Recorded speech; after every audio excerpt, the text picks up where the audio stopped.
Your hardest season is not proof you're behind, it's proof you're being prepared. I recently had the privilege of sitting down with Tania Jackson, a woman whose life story is a living testament to the power of rebuilding, resilience, and refusing to let your beginning define your ending. Tanya is a mother of five, a federal employee, a survivor of homelessness, and a woman who is now using everything she has endured to create pathways for others. Her journey is not just inspiring, it is instructive. It teaches us that starting over is not a sign of failure, it can be a form of leadership. And what Tanya is doing in the world right now, the way she is showing up for young people who feel displaced, the way she is turning her survival into sanctuary for others, that is the kind of impact that does not just change lives. It transforms communities, it rewrites narratives, it gives people permission to believe that their story is not over. And today I want to share what I learned from Tania Jackson because her story challenges one of the most dangerous beliefs we carry as Black women, especially those of us who have spent decades in survival mode. We have been taught that strength means never stopping, never resting, never admitting we are struggling. We have been taught that if we have to start over, we failed. But Tanya's life proves something radically different. Starting over, rebuilding after loss, and choosing to rise again and again is not weakness. It is vision.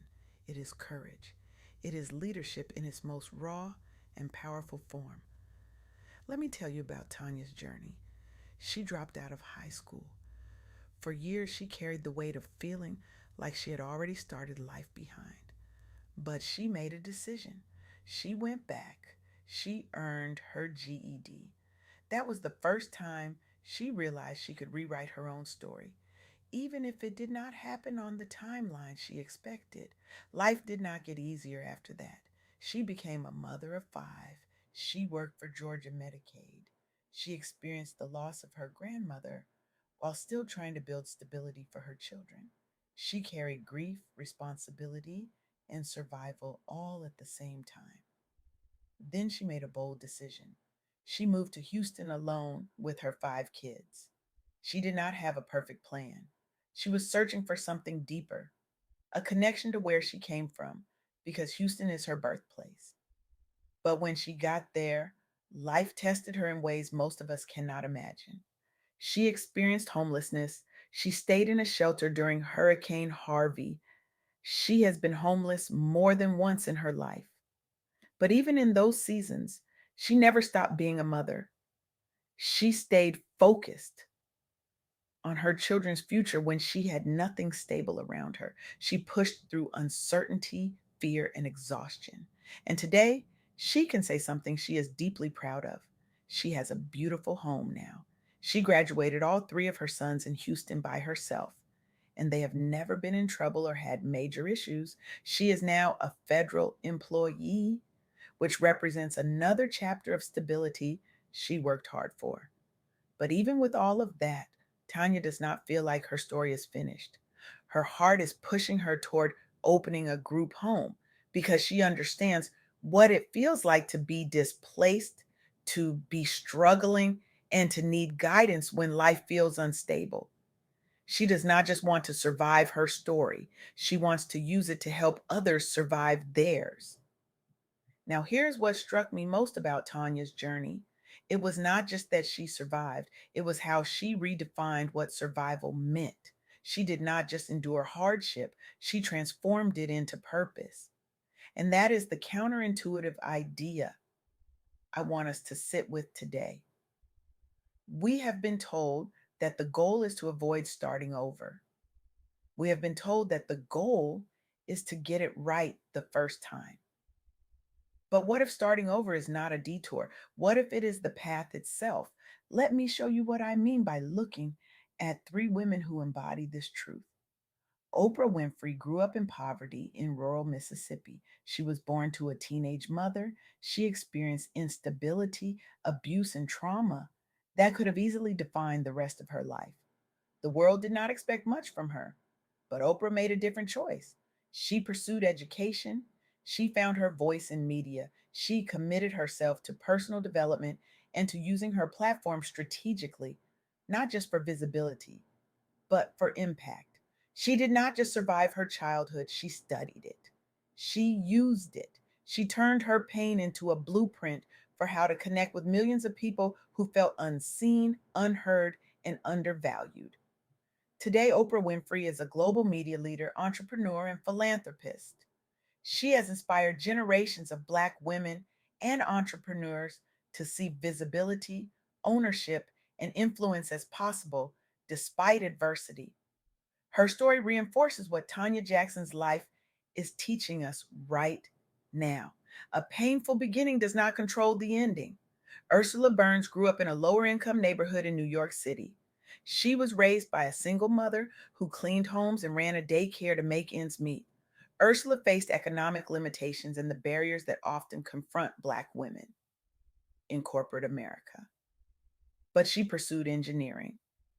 She entered Xerox as an intern. She advanced through leadership roles by combining technical skill with executive discipline. And in 2009, she became the CEO of Xerox, making history as the first Black woman to lead a Fortune 500 company. She did not just break a glass ceiling, she shattered it. And then she served on major corporate boards, proving that Black women can rise to the highest levels of business leadership. Ursula Burns built her career step by step, showing that stable success is often the result of persistence over time rather than a single breakthrough moment. Her journey expanded what Black women could envision for themselves in executive spaces and reinforced the value of long term rebuilding. Janice Bryant Howroyd founded the Actone Group and became the first Black woman in the United States to own a $1 billion company. She faced racism, sexism, and limited access to capital and opportunity in business. She started with a small staffing business, $900, and a phone. She expanded it through relationship building, client service, and disciplined entrepreneurship. Her company grew into a major global workforce solutions firm. She became a powerful example of Black women's ownership and enterprise. Her success demonstrates how business ownership can create legacy, jobs, and community impact. Janice did not wait for permission. She did not wait for perfect conditions. She started where she was and she built from there. What do Oprah, Ursula, and Janice have in common with Tania Jackson? They all had to rebuild. They all had to start from places that did not look like success. They all had to redefine strength on their own terms, and they all turned their pain into purpose. But here's the part we do not talk about enough. These women did not just survive their hardships, they used their hardships as blueprints. They used what broke them to build something that could not be broken. And that is what Tania is doing right now. She is not just recovering from homelessness, she is preparing to open a group home so that other women and young people do not have to face what she faced alone. That is leadership. Now, let me bring this back to you. If you are listening to this and you have ever felt like you are behind because you had to start over, I need you to hear this. You are not behind, you are being prepared. If you have ever felt like your hardest season disqualified you from purpose, I need you to hear this. Your hardest season may be exactly what qualifies you. Tania Jackson's story teaches us three things that I believe can change the way we see our own lives. First, your beginning does not define your ending. A difficult start can be transformed through persistence, faith, and action. Tania dropped out of high school, but she did not stay there. She went back. She earned her GED. She kept moving, and today she is a federal employee raising 5 children who are thriving. Your start does not determine your finish. Second, motherhood can be a leadership path. Raising children while navigating hardship requires strategy, discipline, sacrifice, and vision. Tania graduated all three of her sons in Houston by herself. She kept them out of trouble. She kept them focused. She did that while experiencing homelessness. She did that while grieving. She did that while rebuilding. That is not just motherhood, that is leadership. Third, purpose grows from pain when you choose service. The desire to open a group home shows how personal struggle can become community impact. Tanya is not running from her story. She is running toward the people who need to hear it. She is turning her survival into a sanctuary for others. And that is the shift I want us to make today. We have been taught to hide our scars. We have been taught to minimize our struggles. We have been taught that if we talk about what we have been through, we will be seen as weak. But Tanya Jackson is proof that the opposite is true. When you own your story, when you stop apologizing for your rebuilding seasons, when you stop treating your hardest moments as proof that you are behind, you unlock something powerful. You unlock purpose. So here's my question for you. What would change in your life if you stopped treating your hardest season as proof that you were behind and started treating it as proof that you are being prepared for purpose? What if the job you lost was not a failure, but a redirection? What if the relationship that ended was not a rejection, but a release? What if the season you spent rebuilding was not wasted time, but sacred preparation? Tanya Jackson did not waste her hardship. She is using it. Oprah did not waste her trauma. She is using it. Ursula did not waste her barriers. She is using them. Janice did not waste her limitations. She is using them. And you can too. But here is the catch.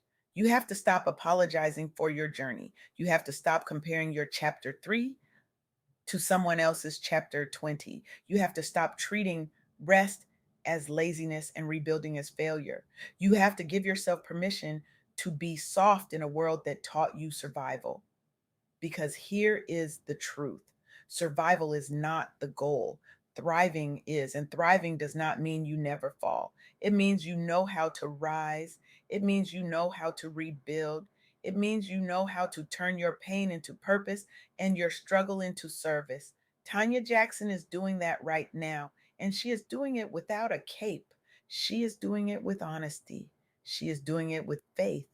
She is doing it with a vision that extends beyond her own healing to the healing of others. So I want to leave you with this: your story is not over. Your hardest season is not your final season. And your rebuilding is not a detour. It is the path, it is the preparation, it is the proof that you are being shaped for something greater than you can see right now. Tanya Jackson is proof. Oprah is proof. Ursula is proof. Janice is proof. And you can be proof too. So I am asking you today, what are you going to do with your story? Are you going to keep hiding it? Are you going to keep apologizing for it? Or are you going to own it, use it, and let it become the very thing that sets someone else free? Because the world does not need another woman pretending she has it all together. The world needs you, the real you, the you that has survived, the you that has rebuilt, the you that is still rising, the you that knows what it feels like to fall and get back up anyway. That is the you the world is waiting for. That is the you that will change lives. That is the you that will rewrite the narrative for the next generation of women who are watching, wondering if they can make it too. So stop shrinking, stop hiding, stop waiting for permission. Start owning your story, start using your pain, start building your purpose. Because your hardest season is not proof you are behind. It is proof you are being prepared and the world is ready for what you are about to build.